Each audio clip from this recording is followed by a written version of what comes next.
Educación. ¿Cuál es el futuro de nuestra educación? Hoy vamos a intentar responder un poquito esta pregunta. Voy a intentar brindarles mi perspectiva como psicólogo y profesor. No es un video sobre un tema puntual, la idea es pensar junto con ustedes hacia dónde se dirige la educación.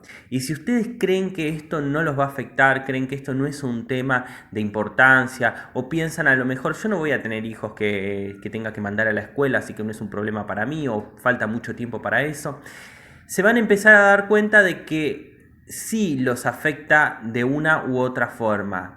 Los cambios educativos impactan directamente en el mundo del trabajo, en el mundo de las relaciones sociales e impactan de manera fuertemente en los distintos grupos etarios. En los chicos, que son los que van a tener que pasar por estas nuevas formas de los sistemas educativos, en los adultos, porque va a cambiar aquellas cosas que en el mundo laboral van a ser valiosas, y en el mundo de los vínculos también, porque van a cambiar las maneras en que nos vamos a relacionar. En los últimos años ha comenzado un proceso de digitalización de la educación. Han aparecido una cantidad enorme de cursos universitarios, por ejemplo, de manera virtual. Sin embargo, este proceso no es nuevo y tampoco es del todo negativo. Ocurrió a partir de hace unos 20 años, una suerte de democratización del conocimiento que de alguna forma hizo que el conocimiento deje de ser aquello que ocurría dentro de los claustros académicos. Ya el conocimiento no es aquel que pasa por adentro de las universidades, ni es el monopolio de las universidades del mismo. No hace falta pasar por una universidad para conocer necesariamente mucho sobre un tema o para saber mucho sobre un tema. Todavía algunas universidades o algunas carreras donde de alguna forma la necesidad de una matrícula de ejercicio profesional sigue siendo, parece, el único motivador para los jóvenes de nuestra generación para ir a una universidad. Otras carreras, en cambio, como pueden ser que no requieran una matrícula de habilitación de ejercicio profesional, no, las personas parecen ser que en esta época prefieren evitar. Desde carreras como marketing, diseño gráfico, sistemas, en fin, un montón de carreras que pueden estudiarse de manera informal. No por esto lo digo de una manera peyorativa, lo digo simplemente de manera descriptiva. Y el cambio en general está siendo tan abrupto y tan rápido en los últimos años, y con el tema de la pandemia se ha impulsado de una forma y se ha acelerado de una forma casi vertiginosa. Quiero decir lo siguiente: los últimos grandes que resistían a este cambio de la digitalización eran las escuelas primarias y secundarias. Los clásicos son las universidades. Quizás los cursos de posgrado ya rápidamente se dieron cuenta que las personas que estaban insertas en el mundo laboral no tenían tiempo de ir a una universidad a hacer sus especializaciones, sus maestrías, etcétera. Sin embargo, en lo que era la carrera de grado, el colegio secundario y el colegio primario, es decir, las formaciones más elementales resistieron durante todo este tiempo hasta la pandemia.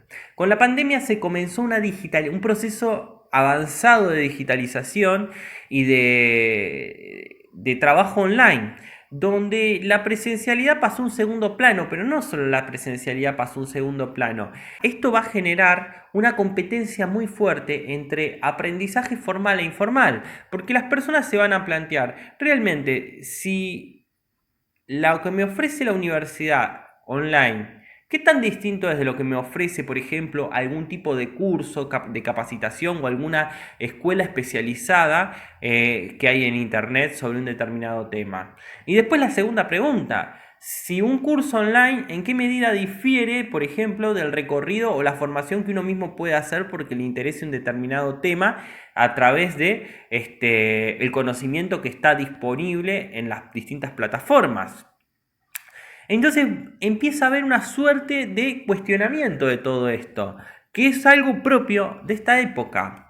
¿Qué les quiero decir con esto? Les quiero decir lo siguiente, esto tiene un impacto altísimo, porque si las escuelas empiezan a digitalizarse, el impacto más fuerte va a ser sobre los vínculos, ¿sí? La pregunta es, ¿qué clase de...? Por ejemplo, la escuela se constituyó en los últimos 200 años aproximadamente en una instancia de socialización secundaria, ¿sí? Y esto tiene que ver un poco con la psicología y la sociología.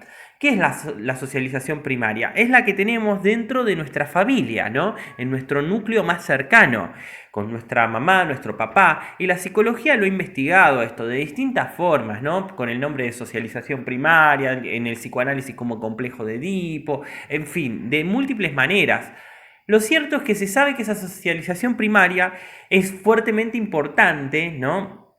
Y estructurante para el psiquismo, pero también es necesaria una segunda socialización, que es la socialización con el afuera, con distintos grupos que tienen distintos valores, distintas miradas del mundo y demás, y en la cual nos enriquecemos y aprendemos también principalmente nuestro comportamiento en sociedad. Entonces, tenemos que entender lo siguiente, que ese rol, ese lugar y ese rol lo había adoptado en principio la escuela.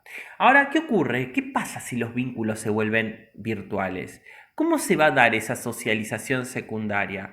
¿O será que nuestra sociedad posmoderna cada vez es menos necesario que nos relacionemos? Porque de alguna forma cada vez más nos estamos relacionando a través de pantallas, ya sea a través de las redes sociales, a través de redes laborales, a través de Zoom, a través de Meet, a través de YouTube, ¿por qué no?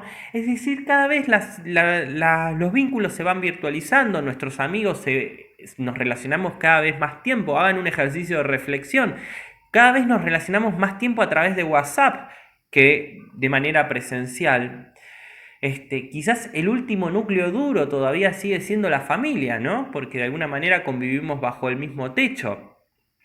Y la situación de la posibilidad de tener una locación para vivir y es un poco compleja porque el problema habitacional está siendo un problema también a nivel social.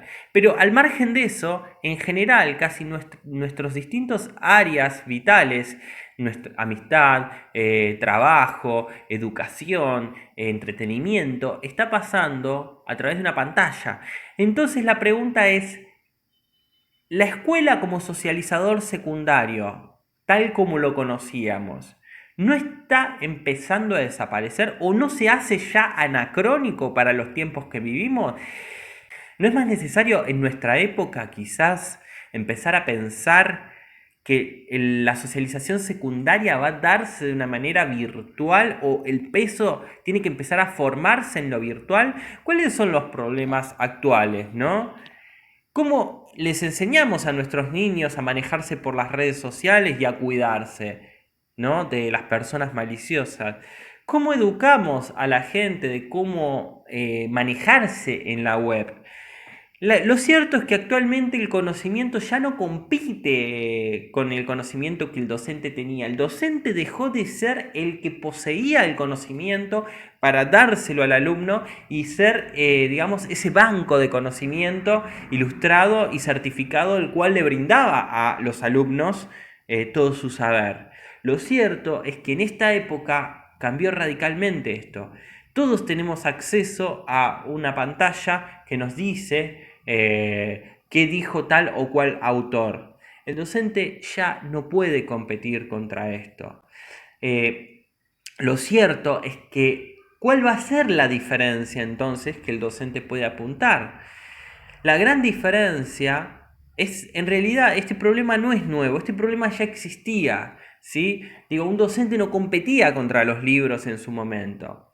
Este problema no es nuevo, si bien ahora se ve más a flor de piel, porque antes las personas no tenían todos acceso a todos los libros, ya sea por la dificultad de conseguirlos, por el costo que tenían, porque algunos libros no llegaban a determinados países, etcétera, etcétera. Hoy en día todo llega a todos lados y todos pueden conseguirlo. Entonces la pregunta es, ¿cuál es el plus que el docente va a aportar? Y yo creo que este es el desafío de las escuelas y las universidades en el siglo XXI, ¿no? En la posmodernidad, en esta virtualización de la academia.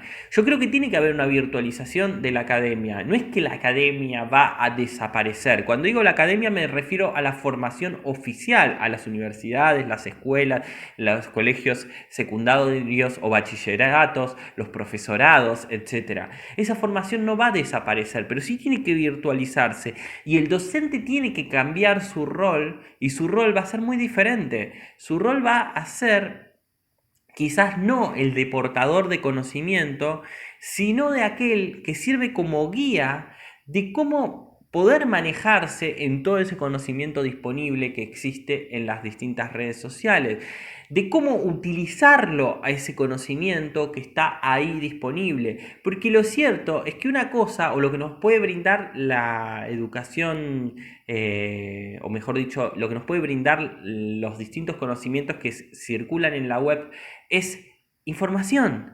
Nos dan información, pero no nos pueden decir cómo utilizar ese conocimiento, ¿sí? No nos pueden decir cómo generar un criterio mental que a mí me permita discriminar entre cuál es el conocimiento, digamos, entre comillas, válido y cuál es un conocimiento no válido, o cuál es un conocimiento pertinente para lo que yo necesito y cuál es impertinente.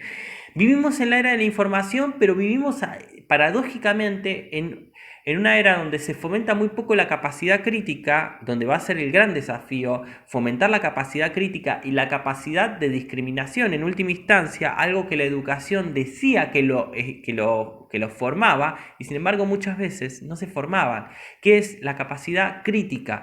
Funcionaba como una muletilla cliché que siempre estaba en los programas y planes de estudio, pero que muy pocas veces fue prioridad realmente. Hoy en día, como el conocimiento está tan democratizado y está en todos lados, y las personas están empezando a decir realmente, me hago un curso o lo aprendo por mi cuenta.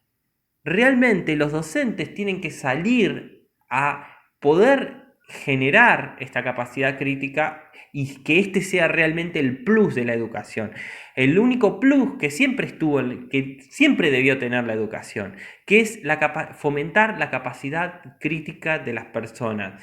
Un docente no es un reservorio de conocimiento, un docente se equivoca, un docente tiene errores, ¿sí? Puede tener errores, puede equivocarse, puede no saber algo. Sin embargo, la gran diferencia que tiene respecto de lo que uno puede hacer de manera solitaria, y esto es un punto importante que voy a tomar en cuenta ahora, voy a retomar, es lo siguiente, ¿no? Que es justamente poder generar esos artificios que hace a través de las actividades que propone, poder fomentar la capacidad crítica de las personas a la hora de poder manejarse y utilizar las herramientas que llamamos conocimientos.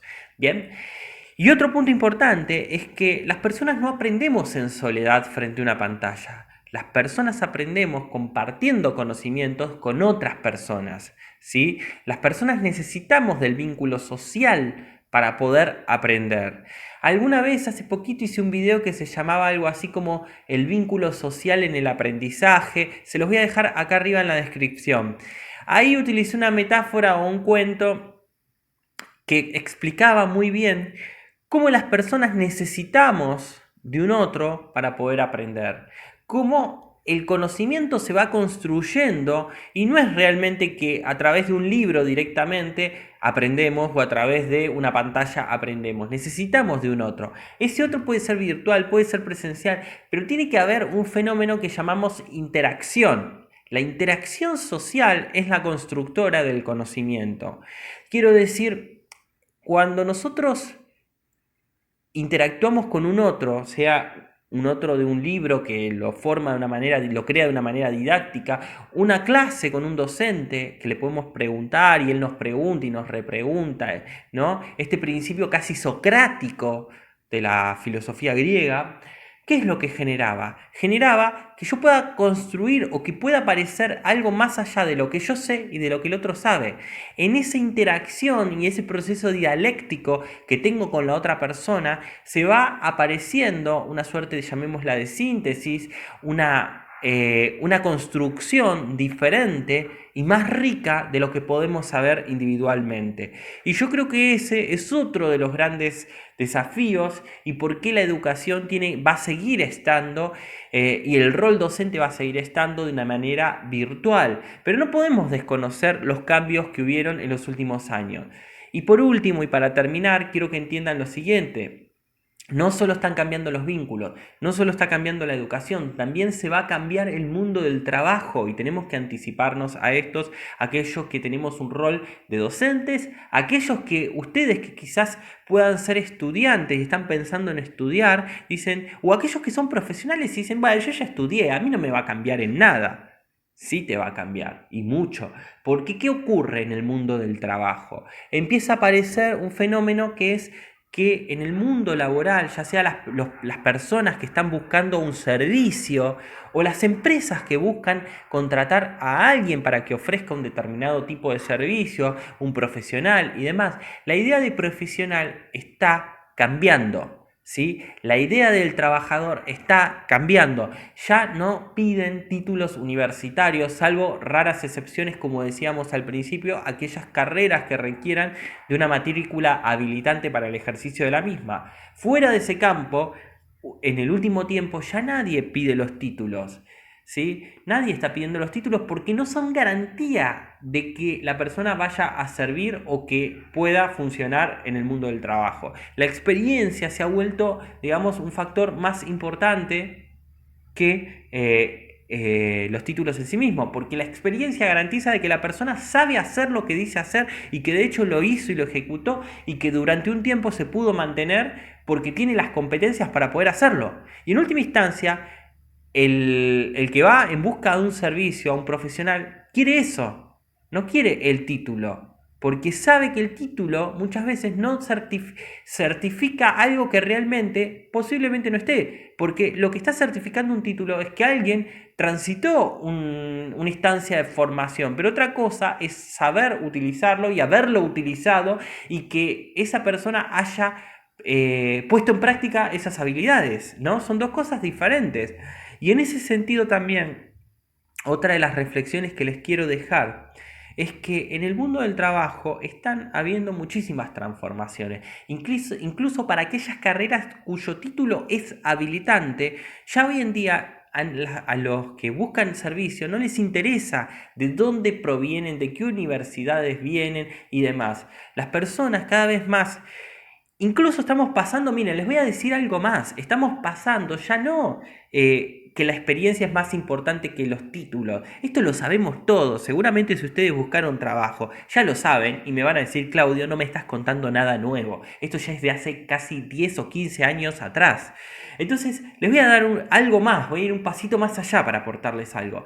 La experiencia tampoco ya es garantía de nada. Tener 5 años de experiencia, en última instancia, al que contrata un servicio, tampoco le interesa mucho. Lo que le interesa ver es el perfil del profesional, ver realmente lo que hace, y por eso cada vez más las formas de búsqueda laboral van cambiando.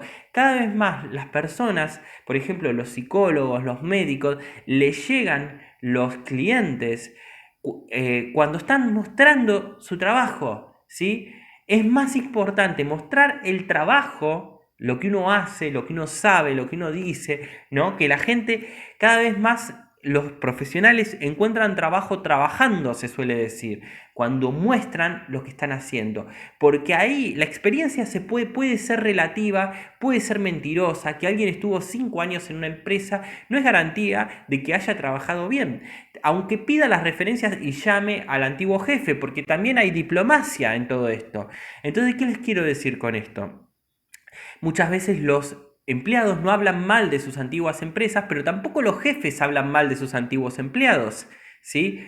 Porque da una mala imagen. Entonces, ¿qué pasa? No es una garantía esto tampoco. Lo único que no miente es cuando veo a alguien trabajando. Cuando veo a alguien trabajando y sabe de lo que dice, ¿sí? Y habla con autoridad, sabe de lo que habla, cuando resuelve los problemas de la gente, cuando resuelve de manera directa y eficiente los problemas de la gente, ahí es donde tengo el nivel máximo de certeza de aquella persona que quiero contratar, de esa persona que le quiero contratar los servicios, ¿no?